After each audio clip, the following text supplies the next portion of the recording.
C'est le retour des perturbations des chaînes d'approvisionnement. L'économie mondiale se remettant à peine de la pandémie, plus de 30 navires ont été attaqués en mer Rouge par des rebelles houthis soutenus par l'Iran. Environ 15% du commerce maritime mondial transite par cette importante voie maritime, dont 8% du commerce des céréales, 12% du pétrole brut et 8% du gaz naturel liquéfié. Les grandes compagnies maritimes font désormais passer leurs navires par le cap de Bonne-Espérance, augmentant ainsi coûts et délais. Selon l'Institut de Kiel pour l'économie mondiale, la capacité de fret en mer Rouge a chuté de 63% entre la mi-octobre et le début de l'année. Les piétinements qui s'ensuivent ne sont pas sans conséquences. Les retards dans les ports s'accumulent, tandis que la disponibilité des navires se fait plus difficilement prévisible.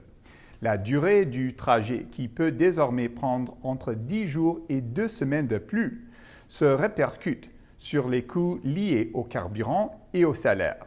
Les primes d'assurance pour certains navires prennent aussi l'ascenseur dans la région. Les tarifs de transport sur la route Shanghai-Rotterdam ont ainsi augmenté de 153%, des coûts qui se répercuteront à terme sur les prix à la consommation et contribueront à l'inflation alors que le travail des banques centrales à cet égard semblait enfin porter ses fruits. On peut ainsi se demander si les problèmes en mer Rouge auront des retombées ici au Canada. Il semble pour l'instant que les conséquences économiques du conflit en Moyen-Orient soient largement maîtrisées, les marchés de l'énergie restant étonnamment stables, sujet qui sera peut-être traité dans un prochain article. Cela ne signifie pas pour autant que le prix du pétrole brut ne pourrait pas s'envoler si le conflit prenait de l'ampleur. De plus, l'accroissement des tensions géopolitiques va de pair avec celui du sentiment de risque sur le marché mondial, ce qui pourrait entraîner un élargissement des écarts et un resserrement accru des conditions de financement à l'échelle mondiale. Une guerre totale toucherait en outre la confiance de manière plus générale, induisant ainsi une baisse de la demande mondiale. Il est bon de garder à l'esprit que nos propres chaînes d'approvisionnement ne sont pas à l'abri de tout risque. L'année passée, le Canada a subi des perturbations à court terme lorsque les opérations des ports de Colombie-Britannique, qui gèrent environ 25% du total des échanges du Canada, ont été compromises par des conflits de travail. Nous avons révélé dans une enquête plus approfondie de notre édition 2023 de Secteur en vedette que la valeur des marchandises touchées par la grève de 13 jours s'élevait à 8,6 milliards de dollars et que l'économie canadienne avait subi une perte de 113 millions de dollars. Le trafic maritime est également ralenti par une autre voie maritime très importante. En raison de la sécheresse due au changement climatique, le canal de Panama, par lequel transite d'habitude environ 8% du commerce maritime mondial et 40% du trafic de conteneurs américains, ne peut fonctionner qu'à 55% de sa capacité habituelle. Le nombre de navires empruntant le canal a diminué de 10% en 2023 et les autorités ont récemment réduit le nombre de navires autorisés à passer quotidiennement de 36 à 24 et le transit sera limité à 18 navires par jour en février. L'ampleur des retombées sur la chaîne d'approvisionnement mondiale et sur l'inflation dépendra de la durée des congestions et de l'apparition ou non d'autres ralentissements. Si le Global Supply Chain Pressure Index de la Banque fédérale de réserve de New York est bien inférieur à son point culminant de 2021, il montre toutefois quelques mouvements vers le haut.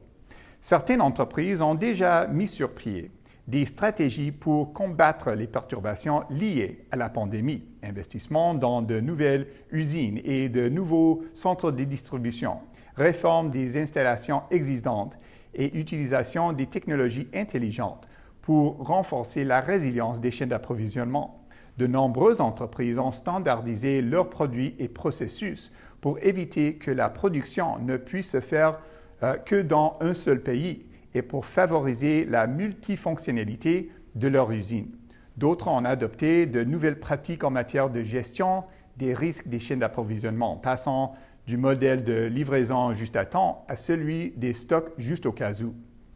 Les autorités, elles aussi, ont un rôle à jouer en investissant dans la résilience des corridors commerciaux essentiels, notamment l'ambitieux corridor interocéanique du Mexique, l'initiative de l'isthme de Tehuantepec d'une valeur de 2,8 milliards de dollars qui vise à relier le golfe du Mexique à la côte Pacifique fait ressortir l'occasion d'investissement dans les infrastructures ferroviaires et portuaires pour renforcer la chaîne d'approvisionnement nord-américaine.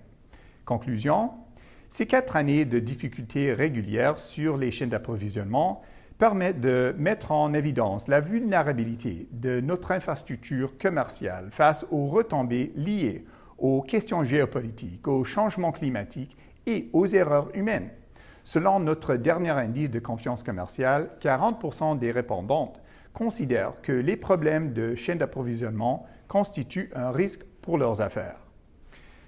Pendant que les perturbations actuelles vont et viennent, cet impératif de résilience sera au cœur du commerce mondial et des flux financiers non seulement cette année, mais possiblement dans les décennies à venir. Les exportateurs canadiens doivent être à l'affût, rester vigilants et prévoir des stratégies logistiques en vue des périodes de difficulté.